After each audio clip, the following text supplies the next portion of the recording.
Mimi Jenista Joakimu Muhagama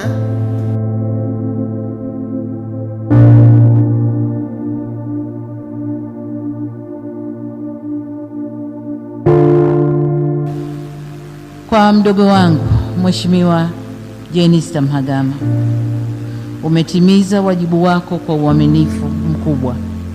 Umepigana vita vilivyokupasa. Uimara wa taifa letu ni pamoja na mchango wako mkubwa.